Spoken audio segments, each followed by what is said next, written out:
This episode of Marketecture is brought to you by Start.io, an industry-leading mobile SSP. If you build ad campaigns, Start.io is offering Marketecture listeners curated evergreen deals with no audience fees.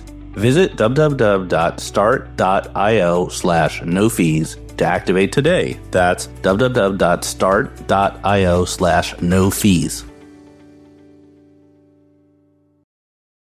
This episode is brought to you by Amazon. Sometimes the most painful part of getting sick is the getting better part. Waiting on hold for an appointment, sitting in crowded waiting rooms, standing in line at the pharmacy, that's painful. Amazon One Medical and Amazon Pharmacy remove those painful parts of getting better with things like 24/7 virtual visits and prescriptions delivered to your door. Thanks to Amazon Pharmacy and Amazon One Medical, healthcare just got less painful.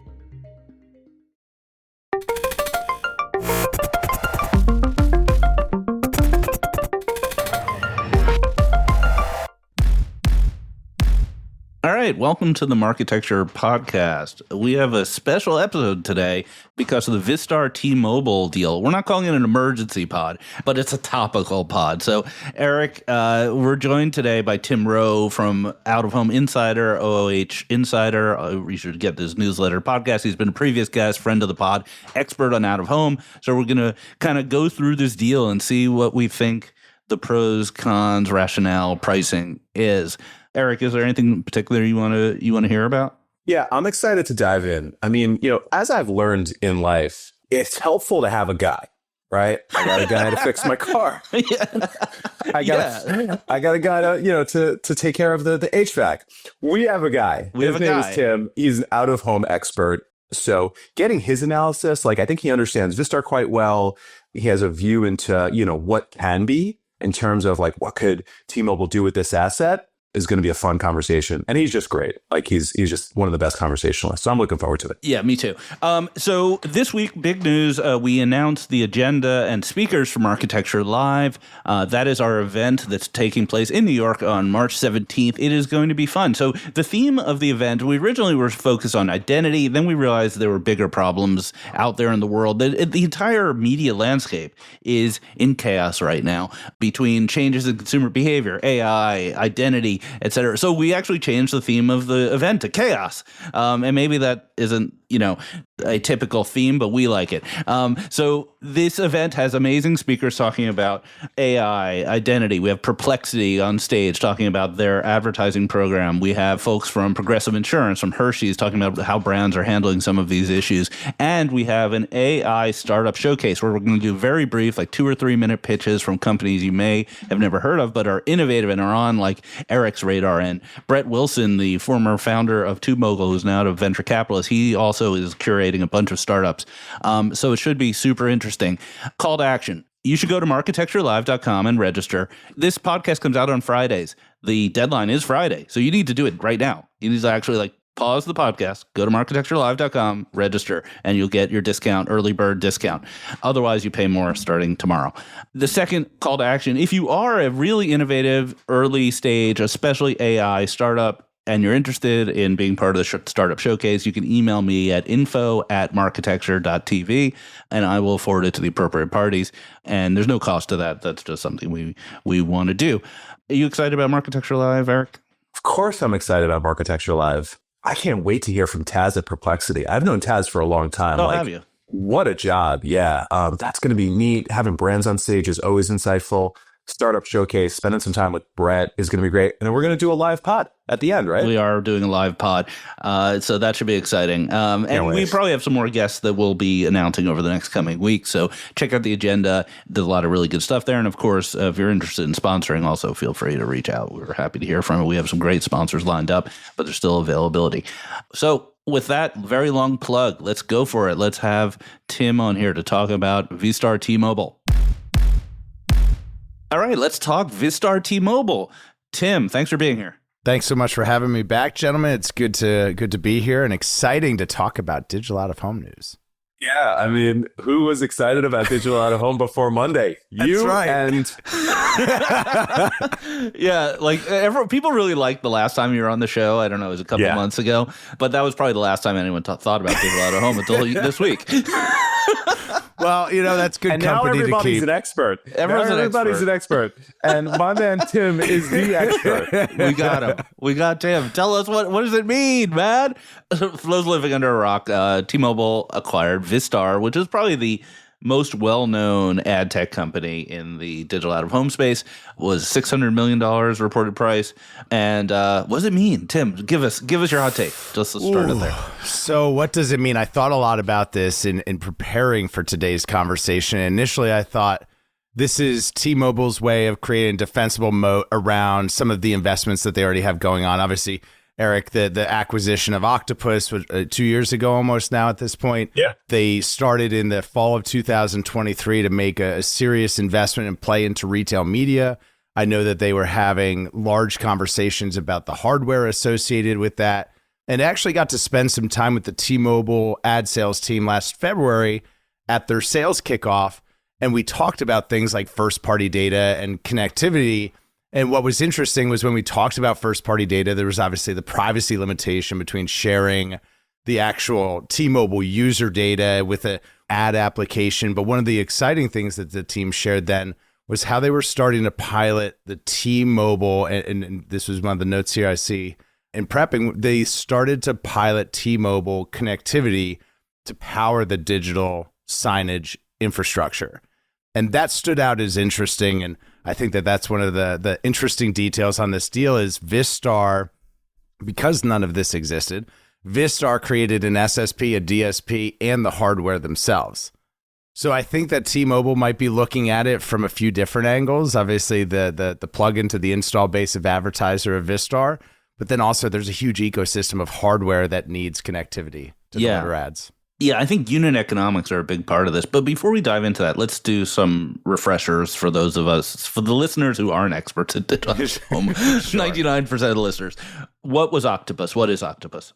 I would actually love to defer the question to Eric. Eric, you're an investor in Octopus, right? Invested. Yeah. We were an early investor in Octopus. So if you have ever been in a Uber or Lyft in a major city, and there was a tablet behind the headrest of the passenger seat, that's Octopus. They basically pioneered this idea of like back of the car video, gaming, content, advertising. And T-Mobile acquired them, to Tim's point, a couple of years ago because they have a strategy. I don't even know what you would call it, sort of around digital out of home, but, kind of like unique places, unique screens, unique formats. And they've done a great job with it, by the way. It has grown a ton. That's great. They don't do top of cab, though. That's a different sort of thing. No, nobody looks at that stuff. You're inside. You're captive. I like the top of cab business, but let's move on from that. So, Tim, what does Vistar do? So Vistar is a dedicated digital out-of-home DSP, and they've done a great job of building really the requisite sales motion to advocate for digital out-of-home, the networks that are on the platform. And that's fundamentally what they are, a DSP, but also functioning as an SSP, having to build that connective tissue and the hardware associated. You said just a moment ago they had screens too. Are they physically own screens or rent screens?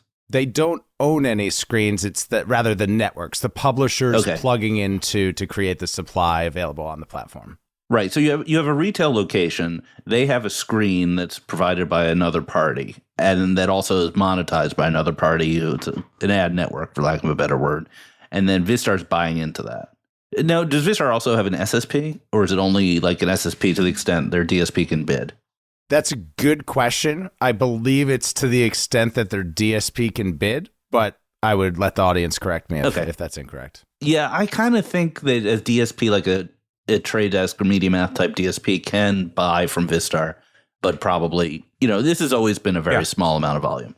Yeah. I mean, all of the DSPs at this point have like the omni-channel capabilities. And then to your point, I think it's, a very de minimis part of this. Okay, cool. I'm really interested in the unit economics. I mentioned this earlier because if you think about an individual screen, we're not talking about Times Square here. We're talking about a Wawa that has an individual screen above the cash register, right?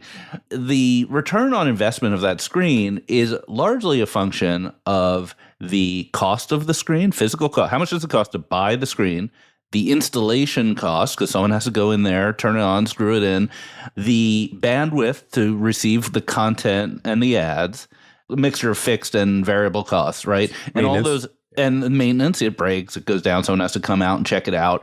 And all of those things, although they're kind of boring, they're outside of like us fancy programmatic speed of light people, right? Those are things that a telecom can do. They have people in vans who go to places, right? They go and buy, acres of digital screens, not a couple screens. So how much do we think that was a big factor here? It seems like, and I don't know necessarily on the hardware side, but I think that that's maybe what's most interesting about the deal, at least from my perspective, is how can T-Mobile unlock synergies between the things that they were already doing and what Vistar does, right? They were going out and having to source their own hardware, build an ad sales team, build this technology. Well, now they own it, and it's the biggest piece of the pie. So I think that it creates that moat for them, but then also, obviously, they can unlock the unit economics that you just described. They also have 5,000 or so T-Mobile stores. They could promote their products. They're one of the largest advertisers in the U.S. North of $1 billion in ad spend. They own T-Mobile Arena. So there's a lot of interesting assets here. Just to come back around to this unit economics thing, that was part of the thesis behind acquiring Octopus, which is, Octopus had to buy these screens. So when we were contemplating the investment at Aperium, it was the first time for us, looking at something where we had to actually factor in hardware costs, shipping, all of that stuff. And that was a gating factor for them growing T-Mobile, to your point, oodles of screens. So I have no idea about this particular transaction with Vistar, but it makes a lot of sense because if they've got the unit economics down on the screens and all of a sudden they've got most of the market demand for ads, you got yourself a nice biz in a box right there. Eric, can you give us any color on this? I don't want to give away any confidential information, but size of a bread box, how much does it cost to get a screen in an Uber or to get a screen in a store? Or maybe, Tim, you have the numbers here. What's the hardware cost? Is it $100 or $250 or what? How fast would that pay back? No, the screens. Let me go first on the back of the Ubers, okay, sure. Because I don't have less knowledge on the in-store stuff. At least previously and likely to date, these are very cheap tablets, right? So they're not buying they're Androids, generic Androids. Exactly. So I would say it's certainly double digits in terms of the cost. And then there's no installation cost. You basically send it to the driver who's a 1099. You say, hey, strap this to the back of the headrests and you'll start making money. So let's say including shipping, call it $75 to enable an Uber. Even that feels high. Yeah. Really? Okay. Yeah. I just think these are very low cost devices. Tim is an expert. And then you have to pay for bandwidth, right? So it's not a lot and it's only data and you do a bulk deal, but still it's got to be $10, $20 a month or something like that. So you need to generate enough revenue to, after the revenue split, make money on that whole thing. So that's a decent burden in terms of payback. Tim, those numbers sound right to you, or how does it differ in a checkout aisle? Yeah, I think that sounds in line for a tablet in the back of a ride share. And then when you think about a screen, right, maybe close to checkout or in a bar or restaurant, something like that, it's going to be closer to that $1,000 range. Really depends on the operator, say $500 to $700 to get a screen hung with hardware online, plugged in, ready to receive advertising. And then it's based on a rev share with whoever's property it's on. And that payback period can be a lot longer, especially if the publisher doesn't have a sales strategy to support it. So I think there's a lot of inventory out there that's not getting filled. So it could be interesting to see how maybe we purge some of that out. So we've talked a lot about the unit economics. Let's talk about the upside. How can T-Mobile make this business bigger and better using their ad sales and their data? And this is where everyone on Twitter seems to have an opinion. Anyone want to tackle it? It looks like they're going to lean in on the ability to measure app engagement. That's where it looks like it could be really interesting from a bottom funnel outcome standpoint is app engagement. Mobile delivery could be interesting, I think. Where I think T-Mobile wins the most is by really putting their name on digital out of home. It was some of the feedback that we talked about in that session last year, which was I don't want to speak for T-Mobile here, but do we want to disassociate from digital out-of-home as a category? How do we create ownership of this idea? T-Mobile is so much bigger than whatever digital out-of-home might mean. So I think that this play kind of solidifies what is digital out-of-home. Well, I don't know, but call T-Mobile. So I'm sorry, but what do you mean by app engagement? So and I'm sorry here, I didn't do enough prep on this. You want to cut me out on it? You can totally cut me out. No, we're leaving it. No, we're leaving it. So I was looking at the T-Mobile website earlier in leading up to this, and that seems to be on the ad sales page. I can pull it up. But are they saying that they're going to get people to pull up the T-Mobile app because they see a billboard that says, "Hey, it's T-Mobile Tuesdays, get a good deal," that sort of thing? You know what? I think I fumbled this so well that we'll get lots of good answers. Okay, well, someone reader respond. Let us know what we mean. Let me take a step. Eric will save me. Let's give Tim a moment. Let's give Tim a moment. Okay. Let me take a stab at this. Go ahead. Before I do, when the deal was announced, and by the way, Imperium is not an investor in Vistar, unfortunately, so can't do the usual joke. Sad.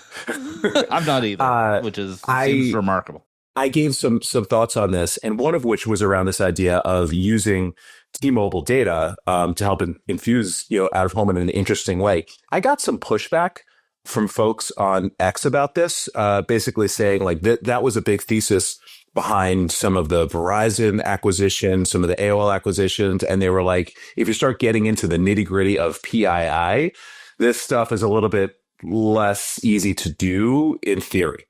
On the app install and app engagement piece, T-Mobile is not just a device seller, they're a carrier. So I think based on the fact that they're a carrier, and again, maybe Tim could check me on this, they then have unique insight into what is happening from a device engagement perspective. So perhaps somebody sees an ad on a screen somewhere out there in the wild, digital out of home at its finest. They take some kind of engagement that results in an app engagement on their phone. You then have an interesting measurement story. Yeah. Tim, am I wildly off? No, it seems to be that is the case. App lifecycle marketing, the messaging on the website is becoming part of the journey, re-engage app owners, discover new possibilities. So it does seem to be just that. On Android devices, you can the vendor Digital Turbine, which is a public company, has the ability to do one-click installs when they work with carriers. So I assume T-Mobile is part of that network, which means if you were on an Android, you could hit a QR code and get an app automatically without going through the App Store. So that might be part of this. I'm just speculating. I want to talk about data, though.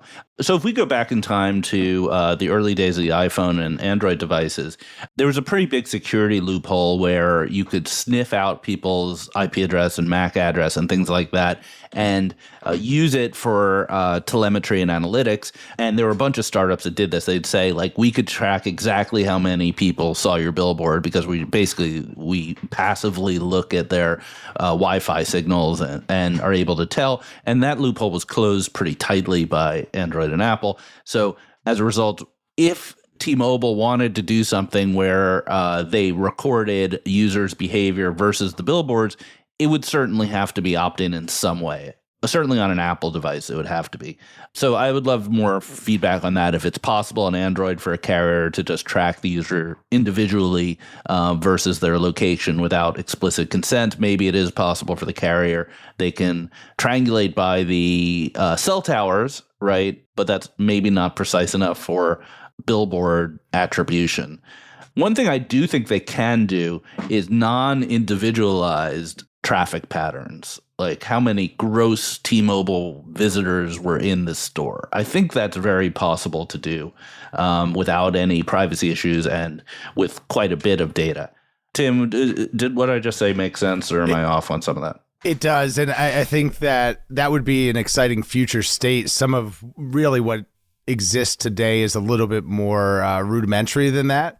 So getting to a place where we're incorporating some of the live data and maybe it's synthesized audiences and maybe we're looking at it scaled out. But I do think that could be an interesting future state. It's not really how the industry operates today, more on historical data, traffic patterns, things like that. But that would be exciting.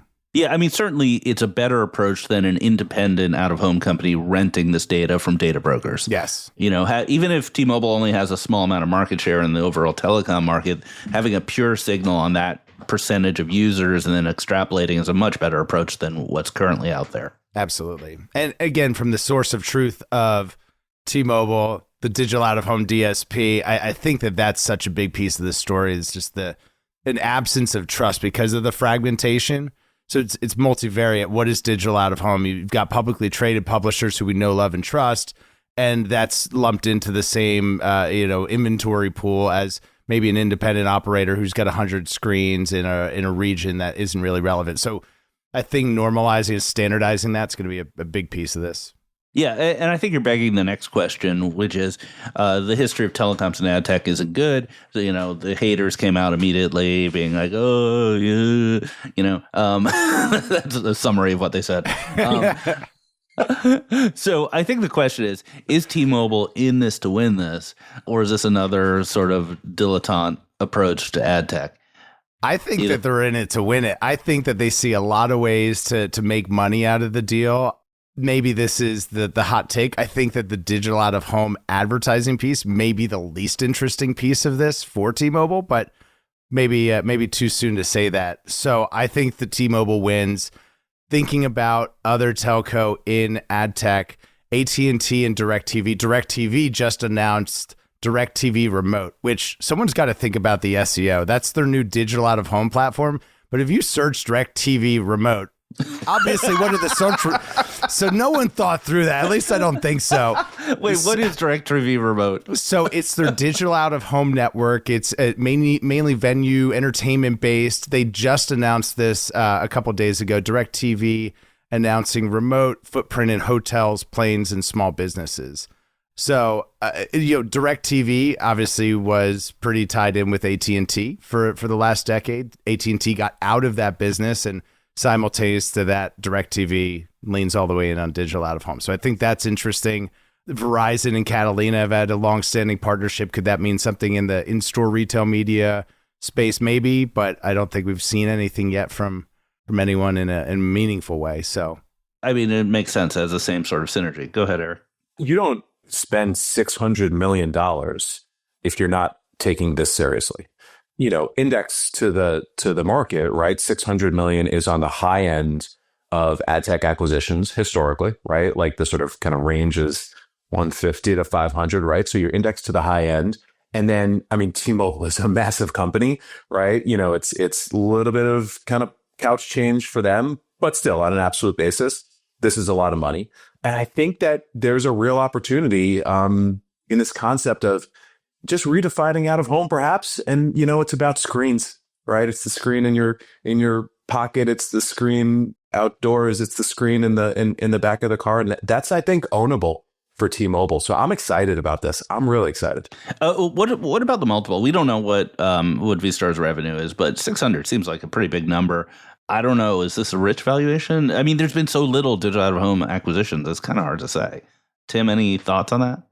I've heard unofficially off the record that the money that flowed through the platform last year was in the neighborhood of $350 million. So okay, gross. Might be a good question for you, Ari, because I know you've got great thoughts on how DSPs make money. What do you think of that? I think that ad networks have been selling for 1 to 2 of gross. So it's a pretty low multiple on gross, but that's what it is. That would be in this category. They're not an ad network, but it's a comparable. If it's 350 and they keep 20%, that would make them a 70 net business, probably a little profitable at that level. 600 seems a little rich, not terribly. Eric, what do you think? You're the professional. Yeah, no, I'm aligned. If it's so the question is, how much are they growing, right? So if, they have been on a good trajectory from a growth standpoint, and again, I don't have any knowledge, we're not an investor. It's been some time since I've talked to Michael. Shout out to him. Awesome job. If they're growing, you assign a premium to that. If there was a lot of interest in the company, right, you can assign a premium to that as a buyer. Again, don't know. So I think you can rationalize this as, high end of a ad net multiple, high end of a DSP multiple, assuming there's profitability and growth.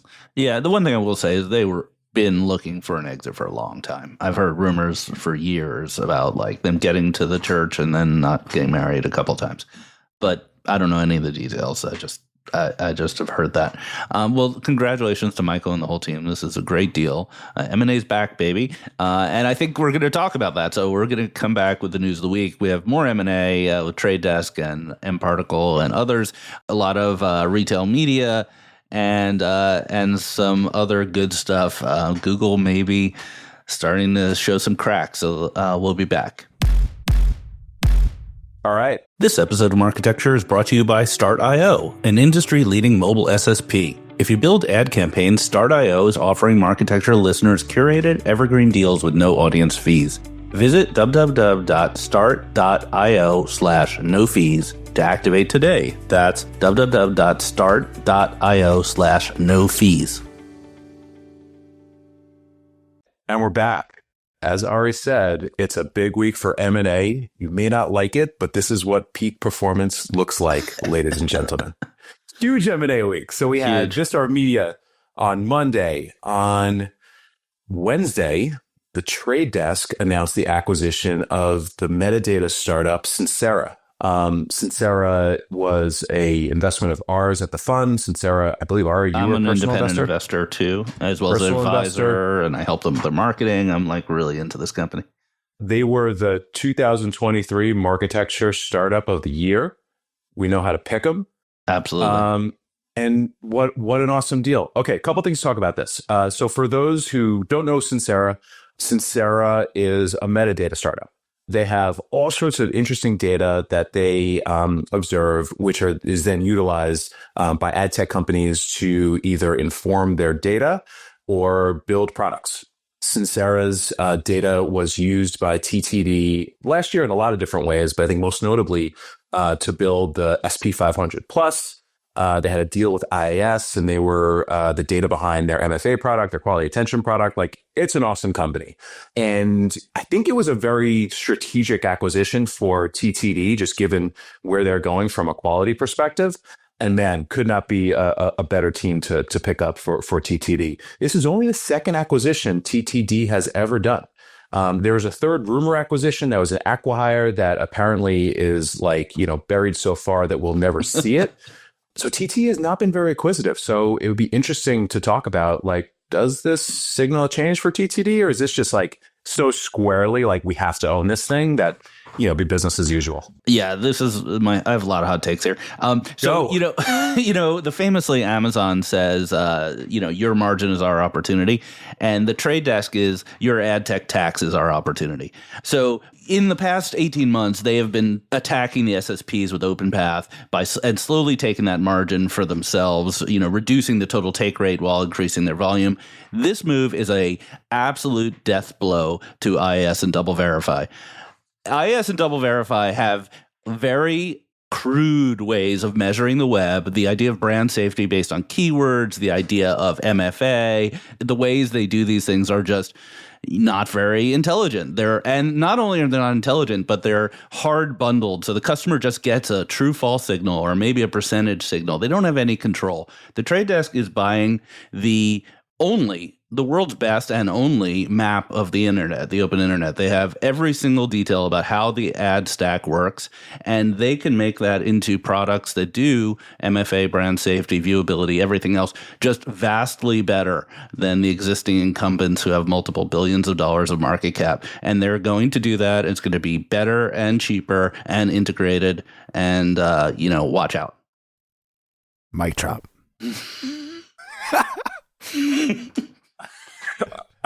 Tim? I've got nothing to add. Please, Tim, take the mic. I don't know if there is anything I can add other than Ari has spoken. I'll put it in my newsletter on Monday. Good. You should. It's funny. When I first saw their demo, this is in 2022, I said something to the effect of, "Hey, this reminds me of Moat. This feels like early days of Moat, when Moat just had unique data across the whole web as it related to viewability." And Mike and Ian didn't like that. They were like, "We're not Moat 2.0. We're building something different." But at the end of the day, I think TTD picked up perhaps the next Moat. Yeah, I think there's definitely an analogy there.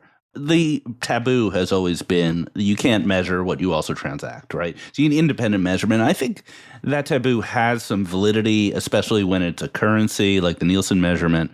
But a lot of what the verification folks do is not currency. I mean, the closest they come to currency is viewability measurement, which maybe continues to be independent.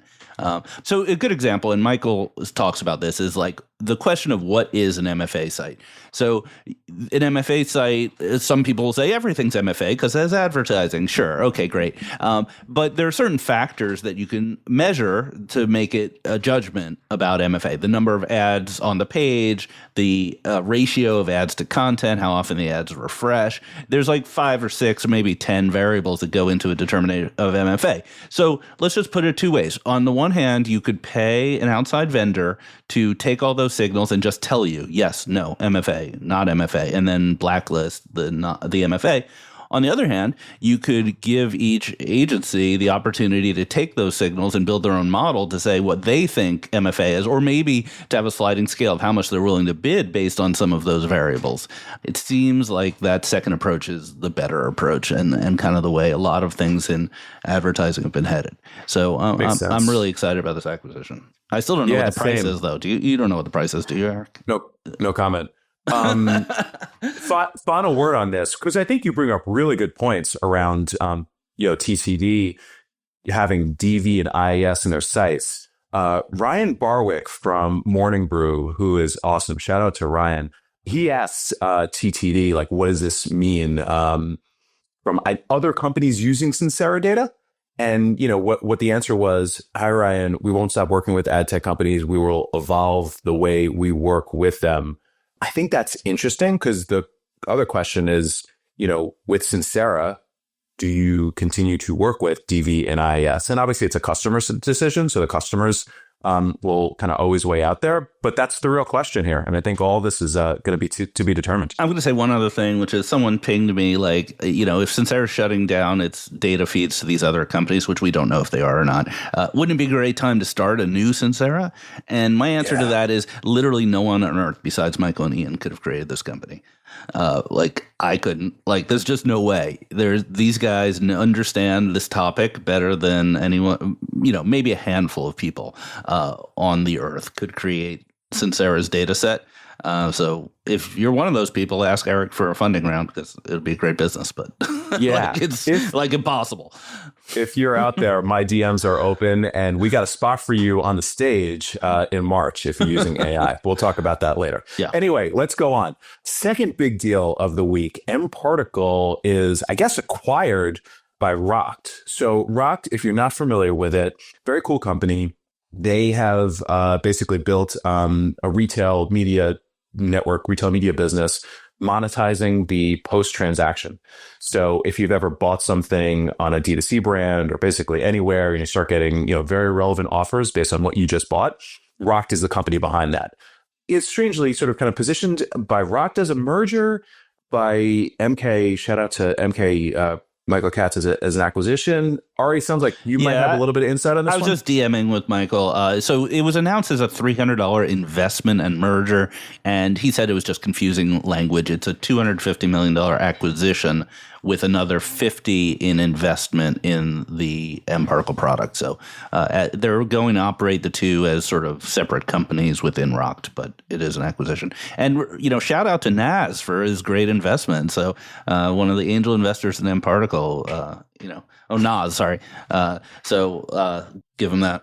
Some other guy was an angel investor in mParticle too. Oh, were you? Look at you. You don't say. Yeah. So Rokt is a cool company. So they're kind of monetizing something interesting, that I think is not being done by some of the bigger guys. I think it's a big biz. This morning, in addition to the mParticle announcement, they announced secondary transactions that value the business at $3.5 billion.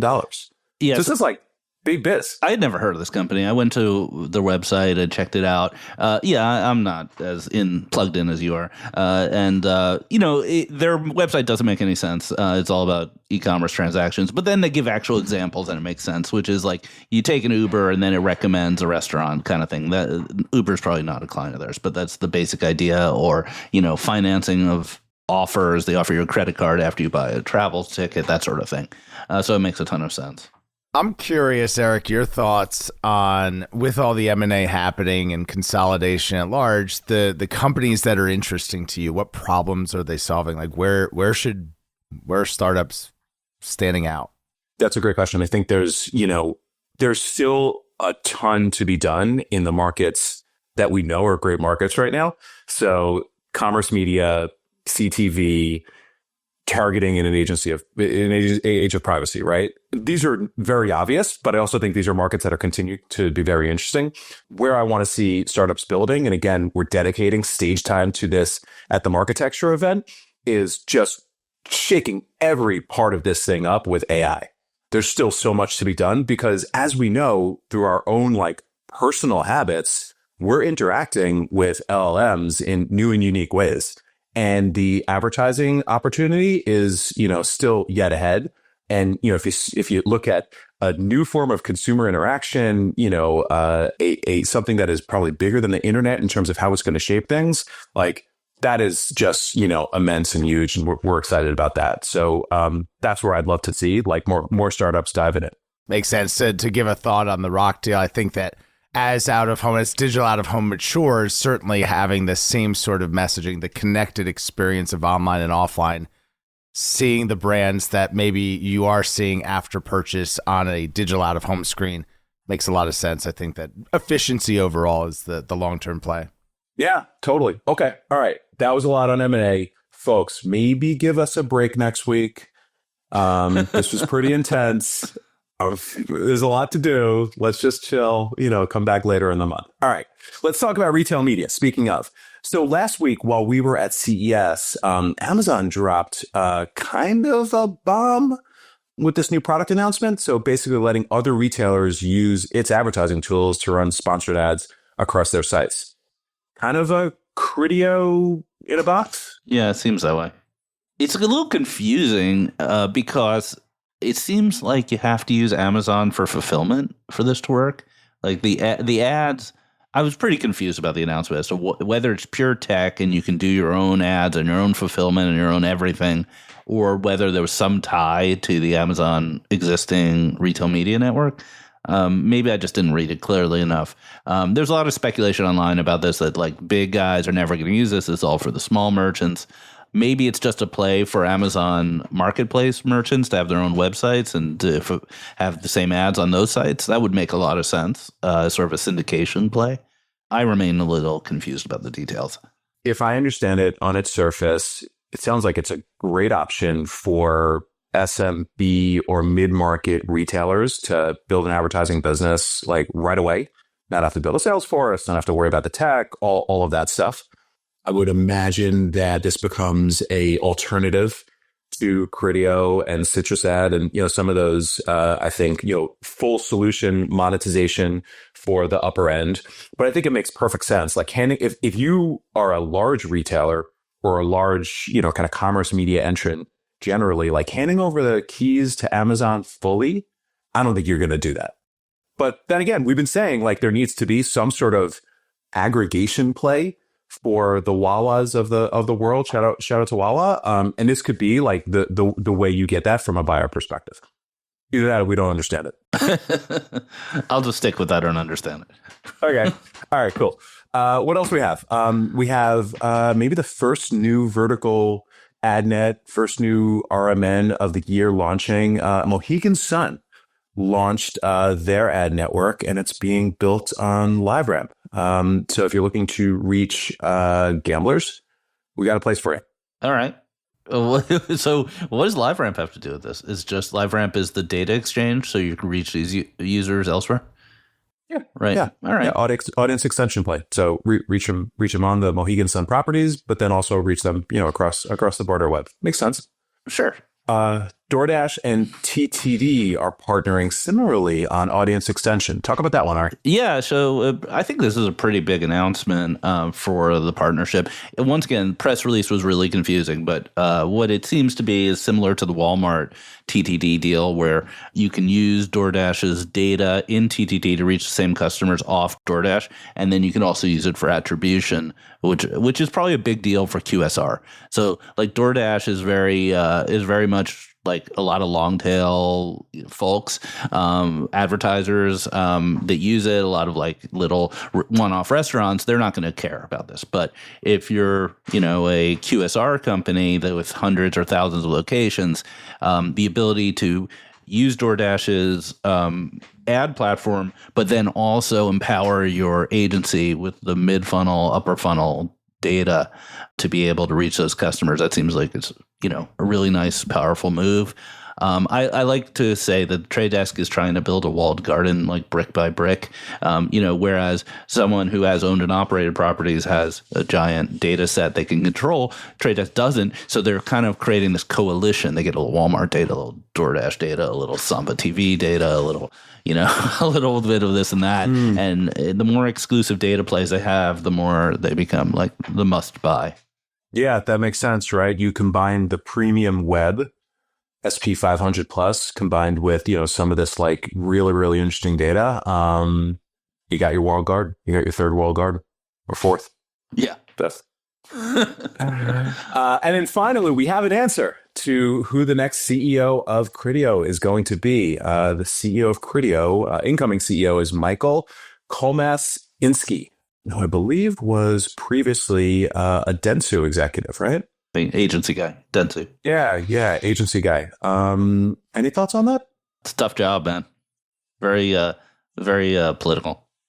If you have slugged it out in the agency world, you probably have the thick skin for a tough job. So shout out to Michael. The company's doing well. Stock's doing well.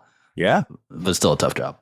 Anyway, all right, let's get to this Google story that you wanted to spend some time talking about, Ari. Go ahead. Yeah, so we don't talk about search that much on this show, Nope. but I think this is worth it. So the Search Engine Land reported that Google's market share went down a tiny bit. It's below 90% for the last 3 quarters of 2024. And you may be saying, well, poor Google, 90%. That's just such a tough position to have them in. But I think this is interesting because for the past, year, 18 months, we've all been saying the same thing, which is AI is a massive threat to Google's core search business because, first of all, changes consumers' behavior. Second of all, changes the results that they give answers instead of links, and that doesn't match with their ad revenue. And then thirdly, you may just have less clicks. The actual ads may be worth less. So there's a triple threat here, and Google is working their ass off with Gemini, et cetera. But we've had, anecdotally, people in this sort of tech-forward group, probably many of the listeners of this podcast, are using AI to replace search results. And we've all been kind of waiting to see if it was real or not, or if it was just the behavior of a tiny, tiny, meaningless elite. And so the results, they did not say where the search results were going. It actually went to the other category, which is kind of indicative that it might be AI. But, every percentage of share that Google loses is $1 billion in revenue or something like that. Just round numbers, Google makes $300 billion off search a year, I think. So 1% would be $3 billion less in ad revenue, depending on the mix of which types of queries are being replaced. This is definitely a watch this space kind of news item. This is a very big deal. For every search that Google loses, they're losing the click, they're losing the data, they're losing the customer habit, and then they're losing the monetization opportunity. This is not like a triple kind of loss. This is, I don't know what the term for this is, but this is big. This is why, before, Tim, you asked me where we see more innovation. Gosh, think about this one as an opportunity. Anecdotally, I tweeted about this X'd about this to you, Ari. I fashioned myself as trying to be better at DIY. And I used to just go to Google, do a search, end up on YouTube, have to sift through YouTube videos to just find how to fix a little thing. Now ChatGPT, I just ask the question, it tells me what to do. I maybe lose the, kind of janky video of the person, holding their phone while they're trying to get something done. But it has been a habit change. And I don't no longer go to Google for this stuff. And I'm just like one meaningless elite amongst, I think, a growing subset. I think that we've replaced search results with answers. And that change is not going back. There is no going back to search results for many, many queries. Obviously, navigation queries, you still want kind of a URL. And Google can become the answer engine. They're trying to. But first of all, there's a lot of risk to that. It's really hard to move to this new world. And secondly, the monetization is very unknown. So you're taking the most profitable business maybe in the history of humanity, and it's being attacked on two dimensions simultaneously and very quickly. That's a real challenge for the team there. That said, a smart guy I know once said, never bet against Google. So. Never bet against Google's stock price. You can bet against Google's individual performance, but the stock price just goes up no matter what. Yeah. Before we wrap, Tim, what does this mean for digital out of home?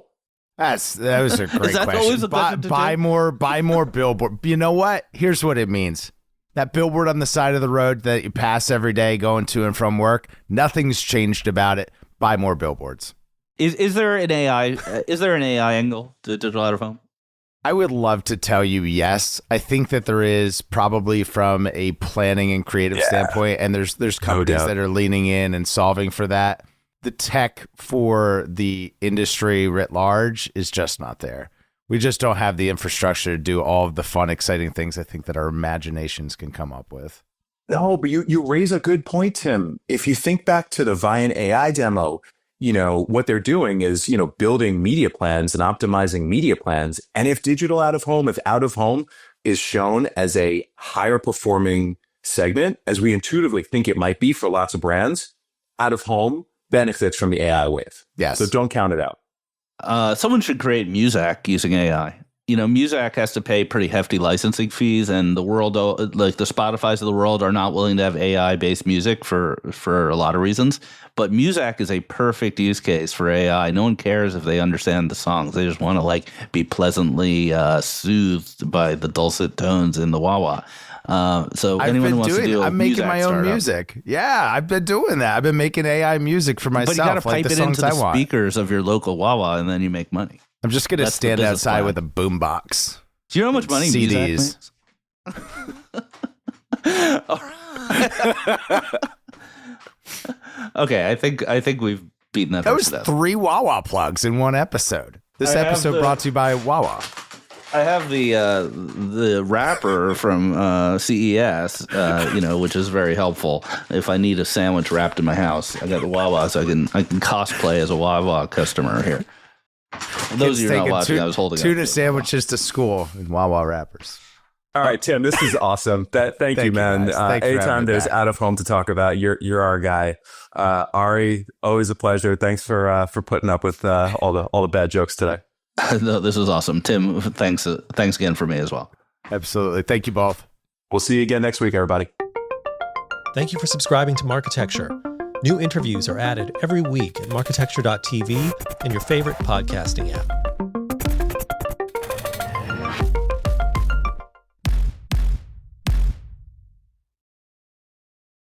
Thank you for listening to the Marketecture podcast. New episodes come out every Friday, and an insightful vendor interview is published each Monday.